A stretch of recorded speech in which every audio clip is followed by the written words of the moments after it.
Walang preno kung bumatikos. Malalim at makatwirang komentaryo.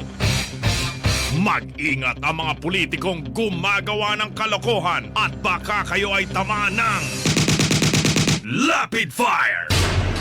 Magpapatuloy po tayo mga kaibigan. Ano sabi ni Kwan, ni Locsin? Irerekomenda niya raw, ito si Boy Finger, mga kaibigan. Irerekomenda niya raw, malakas niyang irerekomenda na kanselahin yung mga kasunduan na pinasok ng Administrasyong Duterte, mga kaibigan, sa mga kumpanya na sangkot sa reclamation activities na ginawa ng China diyan sa South China Sea. Pero una na ho rito yung Estados Unidos nag-announce na ng sanctions at restrictions sa humigit kumulang 200 Chinese companies at mga opisyales na sangkot dito sa mga kumpanyang ito dahil sa kanilang pagkakasangkot. Tingnan ninyo, pinapanagot kagad, sinanksyon ng Amerika yung mga bumasto sa atin. Mga kaibigan, yung sila mga nagtayo nito, yung mga kumpanya, pero lahat naman ng kumpanyang yan, backup ng gobyerno ng China yan Yung mga nagsipagtayo ng kung anong building dyan po sa reclamation na yan, Artificial Island, dyan sa pinag-aagawang teritoryo na wala naman silang karapatang makiagaw sapagkat meron ng ruling pabor sa atin ang International Court, mga kaibigan, sa The Hague. Na kumikilalang yung mga teritoryong inaangkin ng China ay sa Pilipinas yan. Sabi ko nga sa inyo, kung debate lang, historically, geographically, legally. Yung legal, yun yung desisyon Legal yun Saan ba binasi yung legality? Di sa kasaysayan at sa geographic, mga kaibigan. Dahil sa simulat sa pool, nung madiscovery pa ang Pilipinas at ang mga bansa sa mundo, yung mga unang ginawang mga mapa na yan nakapangalan lahat sa atin yan Tumutukoy lahat yan, pag-aari ng Pilipinas. Mga kaibigan, hindi pag-aari ng inchik. Yung sinasabi nilang 9-dash line, sila lang ang gumawa nun. Saan nila kinuha yun? Kaya raw yun ginawa sa panahon pa ni Mao Zedong. Kahit ba kailan lang si Mao Zedong nabuhay sa atin, panahon pa ni Magellan Di ba? Nang madiskubre ang Pilipinas, may mapa ginawa na ng mapa, isinama. Ang pangalan nga natin Islas Pilipinas. Philippine Islands sa English. Mga kaibigan, pag tinignan mo sa Biblia, ito yung tinutukoy sa Biblia, biblically, na mga pulo sa dagat. Saan daw yun? Ayon din sa Biblia, sa malayong silangan, Far East. Sipin ninyo, hindi Middle East, hindi Near East, kundi Far East ang Pilipinas. Ano raw yung Far East na yun? Saan daw, ano raw matatagpuan mo ron? Nandoon, sa direksyon na yun. Dahil nung isulat ang Biblia, ang ibang maraming bansa pa ang walang pangalan. Mga kaibigan. Tulad ng Amerika, wala pa pangalan niya sa Biblia. Di ba? Oh. Ang mga nasa Biblia lang yung Middle East at yung malalapit na bansa ron eh. Oh. Hanggang Rome lang eh. Oh, yung Greece, di ba? Yan ang mga nasa Biblia. May pangalan. Pero yung iba, direksyon pa lang. Dahil wala pang pangalan. At nung nadiskubre tayo, buti pa si Yoyoy Villame, alam eh. Ha? Nadiskubre tayo ni Magellan at pinangalanan nga itong ating bansa na Islas Pilipinas bilang paggalang nila dun sa hari at that time sa hari ng malupit na hari ng Espanya na si King Philip II. Oh, doon tayo ipinangalan yung bansa natin. Oh, mga kaibigan, kaya Islas Pilipinas. Oh, Island of Philip, di ba? Mga kaibigan.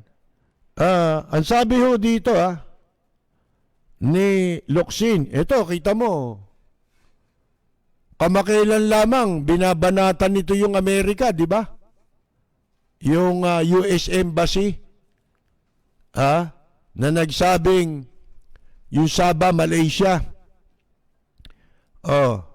Ngayon, iba na ang tono ni Locsin eh. Iba na galawan sa madalit sabi. Kaya itong mga unggoy na DDS na to, tumigil na kayo. Hindi na kayo makakaporma, hanggang ganyan na lang kayo. At malapit na ninyong panagutan pare-pareho yung mga pinaggagawa nyo. Mga hinduropot kayo. I'm not sure, sabi niya, that any of those listed companies are among those that we are directly dealing with. Hindi raw siya sigurado kung itong mga kumpanyang ito ay yan din ang kausap, katransaksyon. If I find, kung matutuklasan ko that any of those companies are doing business with us, kung malalaman niya raw na itong mga kumpanyang ito na tinutukoy na binlacklist ng Amerika, mga kaibigan, then I would strongly recommend we terminate that relationship with that company. Ganon din ang gagawin niya. I-recommenda niya, mga kaibigan, na ganon ang gawin. If they are in any way involved in the reclamation, then it becomes consistent on our part to terminate any contract with them. Pansinin ninyo yan. Hindi tayo pwedeng mabuhay mag-isa. Bakit to? Nasa batas yan. Yan sinasabi na yan ni Locsin. Kaya lang balimbing siya, di ba? Dapat alam niya yan nung una pa. Unang-una. Kaya ka nga nilagay dyan sa foreign relation eh. Di ba? Ito nakalagay sa konstitusyon eh. Ano bang sinasabi dyan sa konstitusyon? Ito. The state, ito yung state policies sa ating saligang batas. Section 7, state policies. The state shall pursue an independent foreign policy in its relation with other states. The paramount consideration shall be national sovereignty, territorial integrity, national interest, and the right to self-determination. Mga kaibigan, binabanggit dito eh. Yan ang pangunahin dapat na meron tayong independent policy, yan ang itataguyod natin. At kaugnay sa mga pakikipagrelasyon natin sa ibang estado, ang dapat pinakamataas na konsiderasyon dyan ay yung pambansang soberenya. Inaagaw na yan eh. Di ba? Oo. Mga kaibigan inaagaw na nga sa atin Territorial integrity. Yan ang pinaka-importante. National interest and the right to self-determination. Mga kaibigan. Hindi pa ba kumbinsido kayo na, hindi pa ba kayo determina sa ating pong mga soberenya na inaagaw sa atin? At tayo pa ang dinidiktahan ng China. Na tayo raw, tinatakot tayo, binubuli tayo.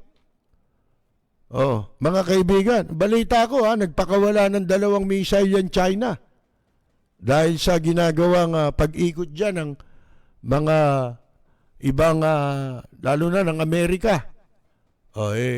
Mga kaibigan umanda na kayo, baka mauwi sa gera ito. Alam po ninyo, dapat ang ating Armed Forces of the Philippines, meron ako nabasang kalatas galing sa isang retired general, pero yung may organisasyon sila, hindi lang mga general ito, ng iba't ibang branches sa ating AFP na mga pawang retired. Sumulat sila Kanilang sinusulatan ang ating, hindi sila papayag na hindi susunod sa konstitusyon. Lalo na laban dun sa sinasabi nilang revolutionary government.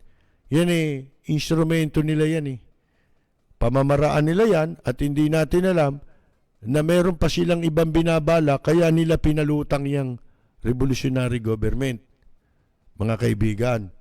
Ano pa man, yung mga retired generals, tutol sila sa anumang hakbang o anumang binabalak na labas sa ating saligang batas na hindi naaayon sa ating saligang batas. Hindi gusto ko niya si Bongbong Alam niyo ba, kung kayo nag-iisip, makabongbong kayo, ito katunayan na pinaglalaroan kayo ng mga kampo ni Duterte, ni Pangulong Duterte. Alam niyo ba kung sino unang natutuwa? Sino ang pinakaayaw na si Bongbong ang pumalit? Ayaw niya rin kay Leni, pero ayaw niya kay Bongbong. Si Cayetano. Kung meron may ayaw sa inyo. Hindi niyo alam, baka, kasi Cayetano yung kwan, di ba? Bata ni Cayetano yung isang vlogger, di ba? Na inimbestigahan sa Senado, mga kaibigan. Tapos napunta kay Bongbong Marcos para gamitin si Bongbong labang kay Leni. Bakit? Hindi kaya posible na may pinaplanong masama si Cayetano? Bakit? Kasi pagka may nangyari kay Vice President Leni Robredo, sino ang magiging Vice President?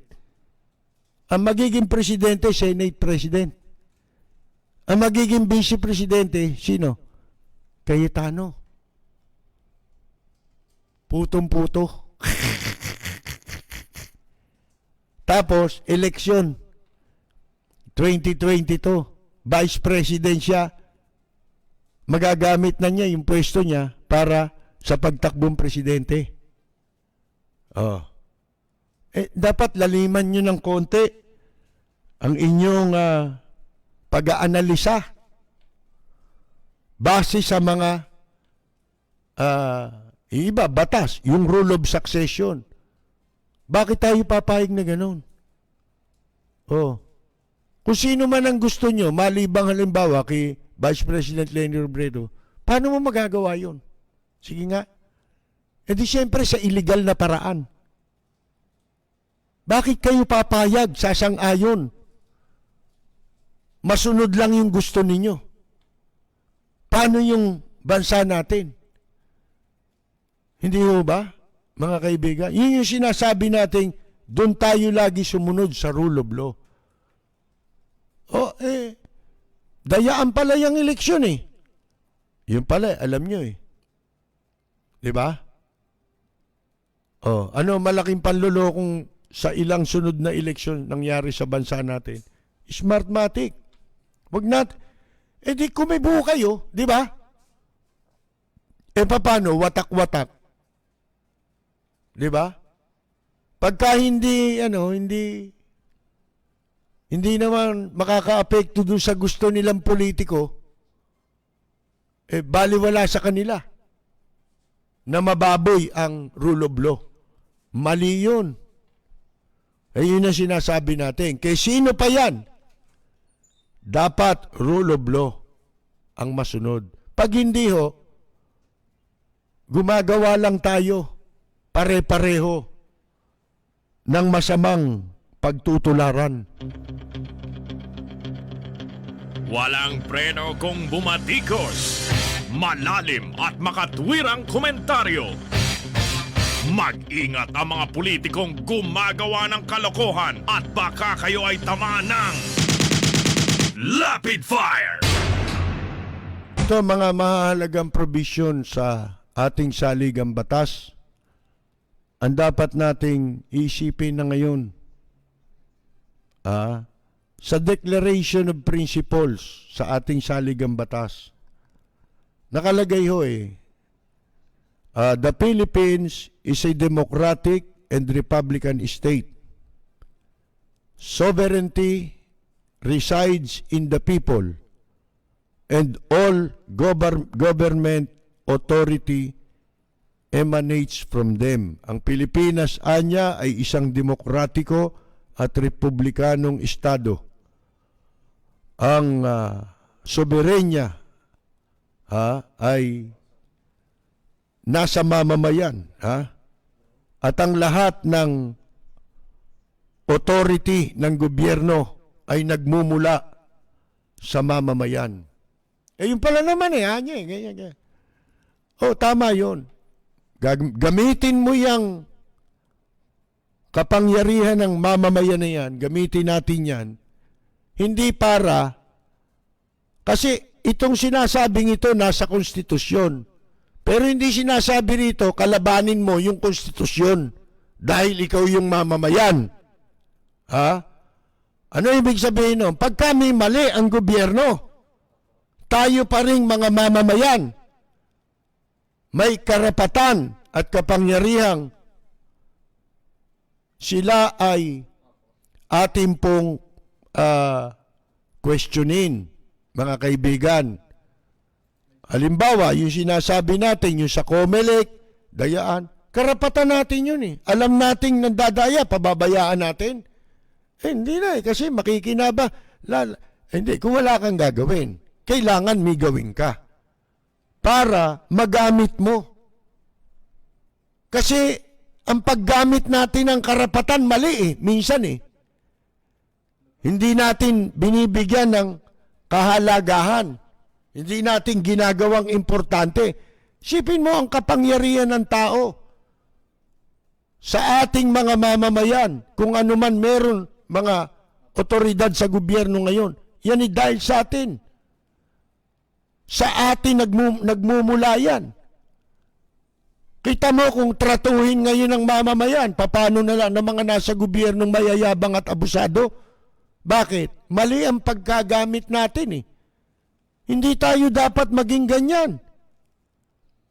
Yun ang sinasabi natin. Kung tayo ay nagkakaisa sa rule of law at marunong tayong isang tabi ang ating pansarili na paniwala sa politika kapag pambansang kapakanan na ang pinag-uusapan. Matatakot ang mga nasa gobyerno sa atin kung alam nating i-exercise yan. Mga kaibigan. Kaya wala tayong lakas sa public opinion natin napakaina. Hindi katulad sa Japan. Wala pang public opinion. Nagre-resign na. Mga kaibigan. At hindi sila nangangamba na baka hindi mag-resign ito. Hindi, kampante sila. Kaya yung nasa gobyerno agad nagre-resign. Dapat ganyan dito. Dito hindi. Tinan mo yung nag-resign, si Morales. Naku, salamat kay Presidente Duterte. Pinuri pa eh. Nagpasalamat pa kay Presidente. Tama ba yun? Ha? Ano ba tama niyang ginawa? Dapat. Ang dapat, humingi ka ng tawad. Damuho ka. Humingi ka ng tawad sa sambayanang Pilipino. Yun ang tama. Ito pa, sa Armed Forces of the Philippines natin. Kaya hindi pwedeng hindi sila hindi sila dapat mananahimik lang. Nakikita nila ang kamalian. Sapagkat sila ay nanumpa sa kanilang tungkulin. Nanumpa kayo sa konstitusyon. Ang sabi nga, civilian authority is, at all times, supreme over the military. The Armed Forces of the Philippines is the protector of the people and the state. Yan ang trabaho ng military. Mas mataas ang civilian sa military. At ang Armed Forces of the Philippines ay tagapangalaga ng mamamayan at ng Estado. Its goal is to secure. Ito. Ang dapat nilang ginagawa. Its goal is to secure the sovereignty of the state and the integrity of the national territory. Ayan po Ang linaw Tapos yung mga nasa military, kung ano sabihin ng presidente kahit na nilalapastangan na ang ating sovereignty. Mga kaibigan, ang ating national interest, national territory, doon pa rin kayo sumusunod. Yan, yung Defense Secretary, ikaw, diyan ka pa rin susunod sa sa incheck. Pabor sa interes ng incheck kesa sa interes ng Pilipinas. Walang preno kung bumatikos. Malalim at makatwirang komentaryo. Mag-ingat ang mga politikong gumagawa ng kalokohan at baka kayo ay tamaan ng Rapid Fire! Sa ibang bansa nga napapanood naman yung sa pelikula yan kaya ginagawa sa pelikula, nakabase sa katotohanan. Di ba sa Amerika, pagka may ganyan, alam nilang ang presidente medyo tagilid. Sinisecure nila kaagad ang seguridad ng sinisiguro agad nila yung seguridad ng Vice President. Merong mga napapanood tayo, di ba, nagkakaroon ng conspiracy, nakikisabwatan. Yung speaker, yan, nakikipagsabuatan, may kasabwat sa National Security at saka sa Pentagon. Sa pelikula to, papanood nyo. Pwede mangyari yan kasi diyan sila nagbabase, mahilig sa pelikula to Itong mga kasama ngayon ni Presidente Duterte, puro hilig nito sa pelikula. Mga baduy. Palibasa, mga kaibigan, mga probinsyanong pag nakakita ng artista, kala nila babaho ng buhay niyang hindi naman sa paghahamak. Di ba? Napakarurumi ng tunay na buhay niyan. Sipin ninyo. Kaya pala si Philip Salvador, tatalaga raw na ambassador sa Laos kasi Laos na. Sipin mo, mga kaibigan. Hindi laos yun. Ang tawag pala ron, law. Oh, kasi doon na ambassador yung si Kwan eh. Namatay na eh. Oh, kaya dito, dapat yun nga, unang panawagan naman natin, di ba, na dapat si Vice President Leni Robredo, Kwan na, mag-ingat. Balita nga, dami ng mga kaibigan nagpaparamdam. Bumabalimbing.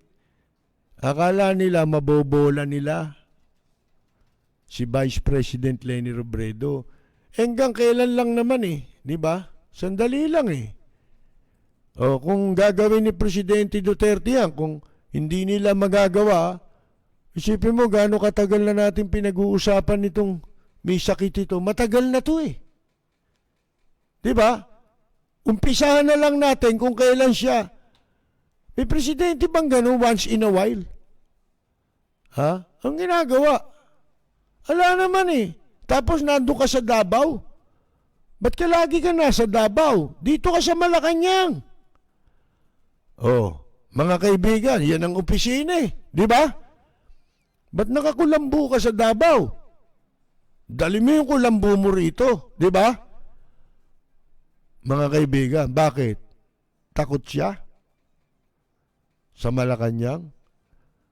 Pag takot ka, di ka nga pwedeng presidente. Doon pa lang, di ka na kailangang magtagal eto pagka mga susunod na linggo, wala pa yan. Ako, nababasa ko na Meron ng mga nananawagan, mag-resign ka. Di ba nakakahiya yun? Kailangan pa ba sabihin sa yun? Ito kusa Si Abe, kusa. Kita mo, ang mga sinasabi ng tao. Pag napanood niyo yung video, kanina may nag-share, kaya lang nawala ka agad Kasi private yun yung video na yun. Ang gaganda ng comments. Na yung very sympathetic sa kalagayan, sa health ni Prime Minister Abe. Di lalo ang mga Pilipino, ganon, di ba? Pero kung ganyan ang ipinapakita ninyo, sipin ninyo minumura kayo. Paano kung totoong may sakit ka na talaga? Di ba? May sakit ka na, minumura ka pa. Bakit? Binababoy na ninyo, lumalabas, di ba? Kasi hindi kayo sumusunod sa batas. Kung talagang malakas pa yan, lumutang siya. Ilutang nila, di ba? Paglakarin ninyo. Kung si Abi nga, nakakapaglakad Nag-resign Huwag mo ikatwirang may edad niya. Hindi Ang pinag-uusapan dito hindi edad Iyong physically, siya ba ay may kakayahan? Mentally, kung wala ka ng kakayahan physically, kasunod na yon. Mentally, hindi ka na rin pwede. Di ba? Mga kaibigan, hindi ka na pwedeng manungkulan. Hindi pwede, nakaupo ka lang. Di ba? Papakita nyo, props. Hindi namin alam yan kung kailan mga nai-record yan Di ba? Especially ngayon. Ito marami ako suspecha ng mga nakausap ko. Itong mga nagbabuying time sila. Pinatatagal.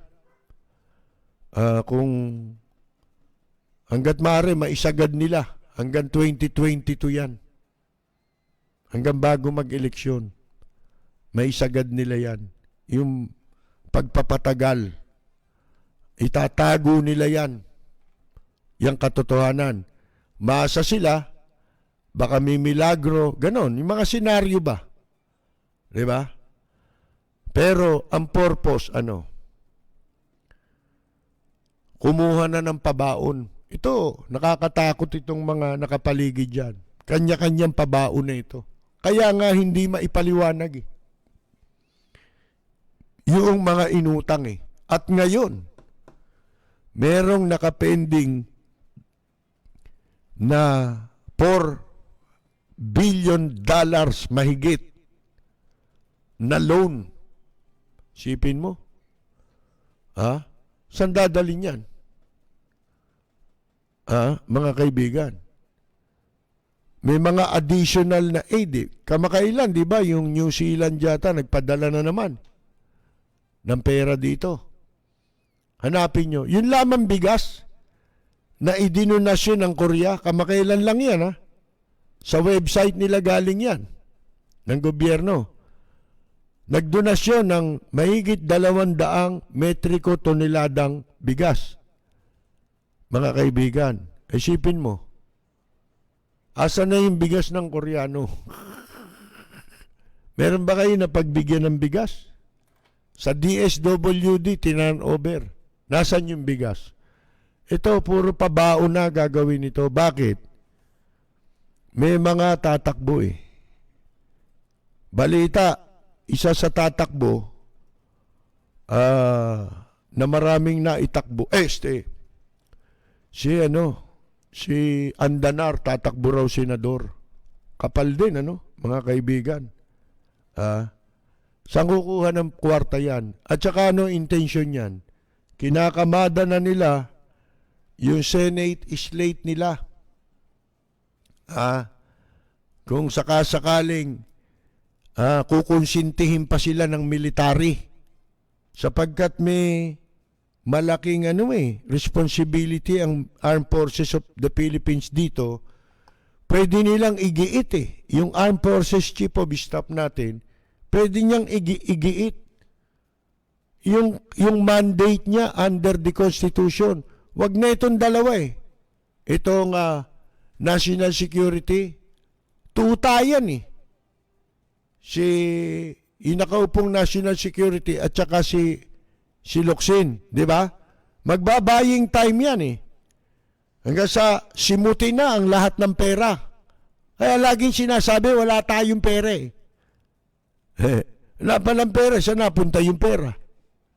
Di ba? Ba't kayo nangutang? Nasaan yung inutang? Hindi naman nila may paliwanag. Ganyan ang style. Pag magnanakaw, sasabihin walang pera. Kamukha ng ginawa ni Erap sa Maynila, di ba? Pag upo nila, bankrupt daw ang Maynila. On record, ang laki nang naiwan Bago umupo si Erap At ang nag-certify, tao niya. Bakit nila ginagawa yung pinalilitaw na bankrupt? Para manakaw nila yung pera. Mga kaibigan. Kaya nakakabahala to, bago umalis tong mga to, bago matapos ang termino ng mga to, lubog na lubog ang Pilipinas, hindi mo na alam kung paano mo ibabangon. Mahina ang bansa.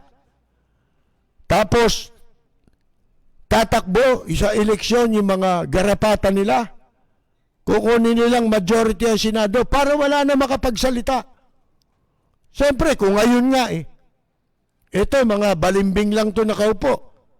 Pwede sila magpatakbo, dadayain na ng COMELEC yan. Kung magkano gusto ng COMELEC, pwede na nilang bayaran. Panalunin lang lahat ng kandidato nila, mga kaibigan. Ganun din ang mangyayari. Wala na nga sa pwesto, pero kontrolado pa rin nila ang gobyerno. Ilan na ba na-appoint nila sa Supreme Court? Ikaw, presidente ka lang, manalo man ang ibang presidente, kaya nilang ibagsak. Pwede nilang guluhin. Kaya dapat ngayon pa lang, hindi na kailangan palagpasin na ilabas ang katotohanan sa tunay na estado ng kalusugan ni Presidente Duterte. Dapat ngayon pa lang igiit na ng Chief of Staff ng Armed Forces of the Philippines yung mandate niya sa Konstitusyon na dapat meron kang access para makita mo ang kalagayan ng kalusugan ng presidente. At iulat nyo yan sa publiko. Pag ang publiko pumayag Yan, giguguluhin ka niyan. Ibabas ka para mapunta ang usapan sa ibang issue. Magpapakawala, PhilHealth, diyan kayo nalilibang. Tanga kayo. Naiisip nyo ba, may mangyayari ba dyan? Ang kailangan muna nating resolbahin ngayon, bago yung mga China na yan, nasisiguro ba natin si Presidente Duterte ay meron pang kapasidad na pamunuan ng bansa? Base sa napapaulat na hindi magandang kalagayan ng kanyang kalusugan. Yan ang una nating priority dapat ngayon. Madali yan, kaso-kaso. Kung ngayon mo kakasuhan yan, yan, scripted na yan. Talagang ginawa yan para yan ang pag-usapan at hindi yung kalusugan. Ano mas importante sa palagay ninyo? Sige nga. Yun nga, resign lang eh. Nasabi nila, hindi pa raw. Kahit ba hindi pa, lusot yan eh. Hindi pa absuelto yan. Paano may absuelto yan? Wala pang kaso. Sige nga. Investigasyon pa lang ng ombudsman. Matagal pa yan eh. Wala pa nga eh. Di ba? Gaano ba katagal tumatagal ang kaso? Ang tagal niyan. Abuti ng 7. 5 taon. Di ba? Pinakabata dyan. Pag inumpisahan na, pag pinail na sa korte, sa sandigam ng buhaya, dami ring appointee dyan. At saka alam naman ninyo yung puro buhaya rin na nakaupo dyan. Kinakailangan, kung talagang wala ng kapasidad, isali ninyo. Igiit natin ang saligang batas. Igiit natin ang rule of law. Huwag kayong istorbo ng atensyon sa ibang issue. Yan ang main concern ngayon. Tignan nyo si Abe, yung resignation. Di ba? Paramount niya ang interest ng publiko. Yung presidency, resolve natin. Kaya pa, hindi na. Hindi nila aminin. Determine natin. Di ba? Tumawag tayo ng independent. Sipin mo, magsisitakbo yan, senador. Habang tumatagal, nakapaghahanda sila. Napaghahandaan nila yan, hindi nyo alam. Pinaghahandaan na nila 2022, wala pa silang nagagawa, di ba? Pero wala ka na ring magagawa. Kung ninakaw man nila ang pera, lumabas na ninakaw na nila lahat ang pera ng Pilipinas, lahat ng inutang, mga kaibigan, tsaka mga pondo sa lahat ng tanggapan ng gobyerno, wala ka na rin magagawa. Pag inabot ka na ng eleksyon, gagamitin na nila yung perang ninakaw para mahawakan na nila, kontrolado na nila ang legislative at ang judiciary. Saan ka pa magrereklamo? Sige nga, paano mo pa silang mapapanagot? Kaya ngayon, yung panahon, importante. Ang issue lang na dapat ninyong isipin, at kung kayo nagko-komentaryo sa mga social media, doon lang kayo. Ilabas ang katotohanan. Kung kailangan gumawa kayo ng petisyon, susunod niyan mananawagan na ng resignation. Kung hindi pa rin nila ililitaw. Di ba? Kasi habang tumatagal, nakapaghahanda sila. Sinong bobo? Di lalabas bobo tayo. Bakit kayo papayag? Walang preno kung bumatikos. Malalim at makatwirang komentaryo. Mag-ingat ang mga politikong gumagawa ng kalokohan at baka kayo ay tamaan ng Rapid Fire! Hanggang hindi nasasara yung mga plans for prostitution na yan, Hindi namin titigilan yan eh. Ako, wala sa akin, maski front page ako. Ganap ako, likas sa loob ko, buong puso ay pagkakaloob ng sarili ko sa buong kasamahan ko sa ermita. Itataguyod namin ang sarili namin pagkain dahil hindi kami kayang pakainin kahit sinong tao. Against all odds, General Alfredo Lim, Chief of the Western Police District, pursues an unrelenting campaign to wipe out a permanent fixture in Manila, the Red Light District. How did you start out in your police career? Oh, I was appointed as a patrolman in the city of Manila. We started as we call it the men on beat, walking the streets of Manila. Why were you interested in becoming a policeman? Well, when I was in high school, I was fascinated with the exploits of policemen and detectives, hunting criminal elements, no? And I was reading all these police stories. The police chief himself has figured in many police stories, numbering enough to make a book. His long stint as a police detective exposed him to all types of crime, all sorts of criminals, and many untold dangers. Marami.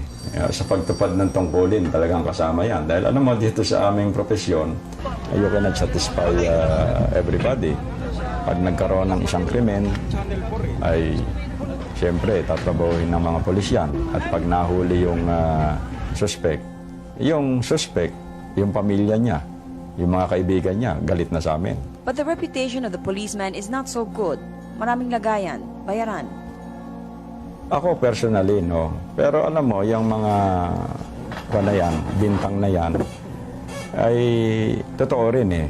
Dahil aaminin ko na sa iyo na meron din kaming mga kasamahan na tumatalikod sa sinumpaan nilang tungkulin. You're known as a fearless cop. You think that's accurate? Hindi naman. Siyempre kami natatakot din.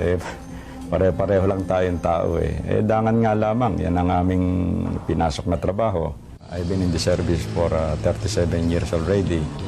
And I can look everybody in the eye and also my family that have never been accused of extortion or whatever.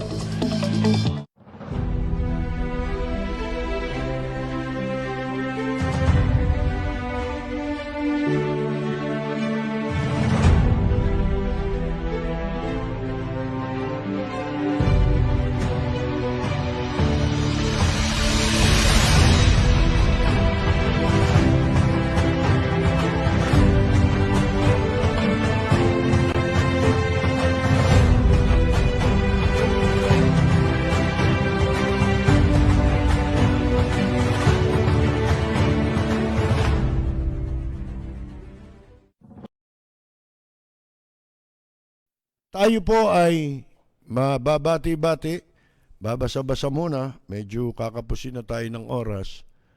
Nakikiramay po tayo pumanaw daw si Jason Garcia, isang frontliner sa Amerika dahil sa COVID. Pamangkin siya ni Ferdinand San Juan. At ngayon po, birthday ni Elijah Greg Bernal, 17th birthday, pinababati ni Noel Bernal. Birthday rin ni Aaron Gulapa, apo ni Leonardo Arumin from Las Vegas. Si Maiko Fonasier, na frontliner sa Australia, birthday din po, pamangkin siya ni Hector Fonasier na kaibigan natin. Si June Ray Boneria, 57th birthday din po ngayon. So, dahil birthday nila Elijah, ni Aaron, Maiko at June Ray Boneria, narito po ang ating pagbati. Para sa nagdiriwang ng kanilang kaarawan, Happy birthday, ang bati ko, ang bati namin sa iyo, nawa ay lumigaya. ka.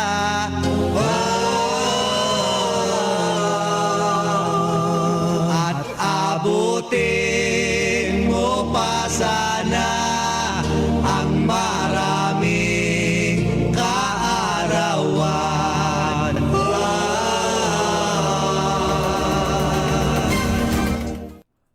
At binabati natin ang ating mga katropa, Arlene at Mon Barrias ng Amsterdam sa Italy, si Joel Diaz at si Carolina Luge. Sa Japan naman, sa Tokyo, si Jorge Beichong at si Yula Sotelo, nandyan din sa Japan. Ella Samson Albiar, Rosita DC, Carmela Torres Balcos, Carol Torres Briño, Susana de los Santos, June Di Valencia, isang singer-actor sa Guam, si June Gases, original vocalist ng Abracadabra. Sa Guam din si Walden Kihanberry at ang pamilya niya na pawang mga musician. Si Kamaita Basilio, Kaani Flormata Saludes, Kaenyang Mina, si Andres Bonifacio, si Raul Villanada, Sally Pascual Ronyo ng Canada, happy 32nd anniversary. Anniversary pala ni Sally Pascual Ronyo at ng kanyang husband. 32nd, happy 32nd anniversary. Si Reynaldo Ocampo ng Cavite, Arnel Marquez, Abet Canicosa ng Ontario, Canada, Linda Dimaano ng Batangas, Lipa, Rudy San Mateo, Arnel Marquez ng Cavite, Eli Mata at Yolanda Mata ng Canada, si Val Luga, Virgilio Pascual, James Rendado ng Dasma, Cavite, Jenna Guzman Carillo, Alex Alea, AJ, Jenita Elsa at Cesar Cortez ng San Diego, California, Antonio Cabral, Sierra Charlie de Guzman, si Retirba Inventado Jerry, Doc, ano to? Ay Nesak, ng Imus Cavite. Huwag nyo na baliktarin. Sulat nyo kung ano talaga yung kuwan. Si Louis Bay, nahihirapan pa tayo eh. Romualdo Pascual ng Las Vegas, nabati na natin ano. Joport Embate, Roel Ranoco ng Yorkers, New York, Yonkers, New York. Oswald Cortez Santos Jr., Alex Darang, Joselito Limsiaco, Don Filimon Indiape, Oswald Cortez Santos Jr., Jose Aquilino, Rogelio de Terra, Faye C. Martino, Lani Liwanag, Jing A.D., Peter Lee, Junsky Walter Monje Cabs, kaibigan natin Hector Ponasier, Robert Aquino, Yusimo Garcia Rodriguez, Mel Roalizo, Art Diaz ng San Rafael, Bulacan, Eddie Boy Alcuino, and Loida Haruda. Leonard Sunga ng Temecula, California, Romeo Torres Ching, Abelardo Pineda, Evangeline Baloy, Bambe Ferrer Hamulin, Victor Flores II ng Modena, Italy, Ricky Valero, isang basketball player po yan, Dan Siniel, si Romulo Di Guzman, Nelson Aman, Terence Key, Magbalon, J.M. Casas, May J., Fernando Nicolas, Marisa Martinez, Domdom Marcelo, Angelito Pangan, Osias Catalan Olvido, Grace Padilla de los Reyes ng Padilla Clan, Leon Nilo, Pris Joe Lapis, Neil Edward Drinks Villegas, Dino Evangelista, Arnel Mercado, Bayani Abergas, Armando Eluna, Jack Hamison Daniels. At bukas pala, ihatid sa huling hantungan si Mayor Lim. Alas 12 po, ang misa sa Santo Niño Church, dyan sa Tondo. Pagkatapos na misa, ihatid sa Cemetery del Norte o North Cemetery. Si Jack Hamison Daniels o Jameson Daniels, Dong Nadella, Reddy San Miguel, D. Mitchell, Bethany Marcellus,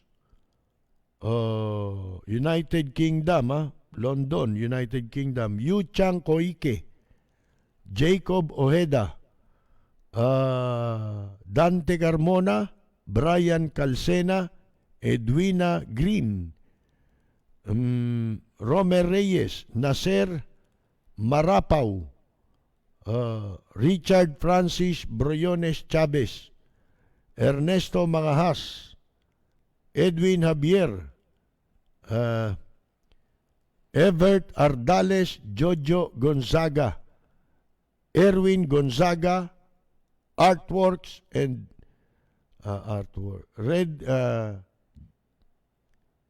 Brenda Espeleta, yun. Zach Magat, Eggpie.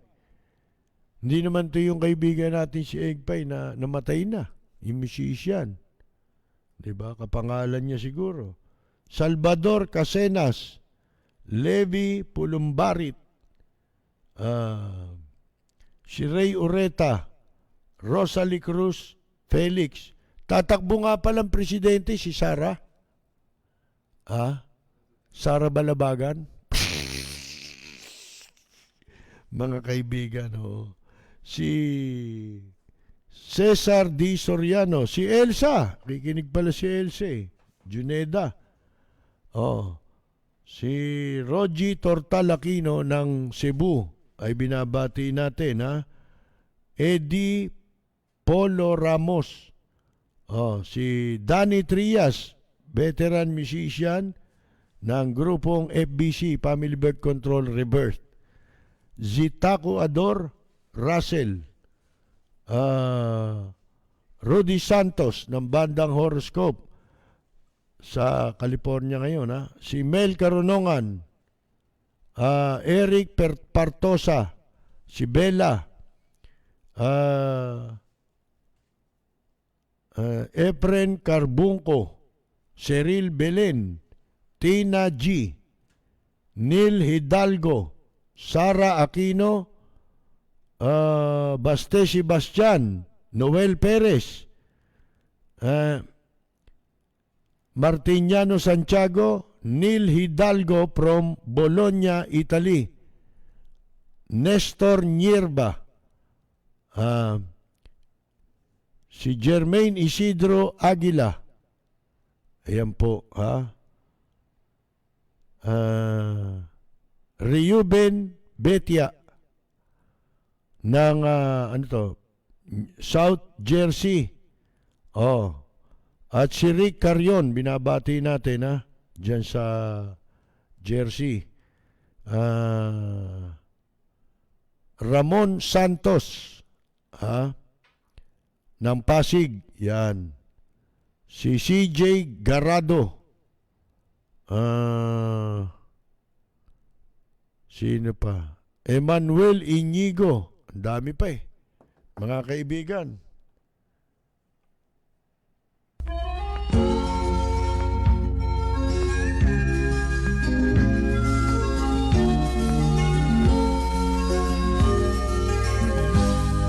Sa bayan ko ay isa ang lahi. Dito'y wala ang pagkukunwari. Hindi padagay, sadyang kilala sa daigdig. May pagkakaisa sa bawat nais. Mga kaibigan, wala naman po tayong oras, kaya dyan po tayo muli pansamantalang magpapaalam. Babalik po tayo sa Lunes. Sapit po ng alas 10 ng gabi hanggang alas 11, mapapakinggan po tayo sa DWBL 1242 sa inyong mga talapihitan. Mantala ang ating pong live streaming alas 10 ng gabi hanggang alas 12 po ng hating gabi. Hanggang sa Lunes po. Ang pag-ibig ay tunay. Ito po si Percy Lapid. Bayan ko dito'y Maraming salamat at magandang yumaga! Utorni Gadong!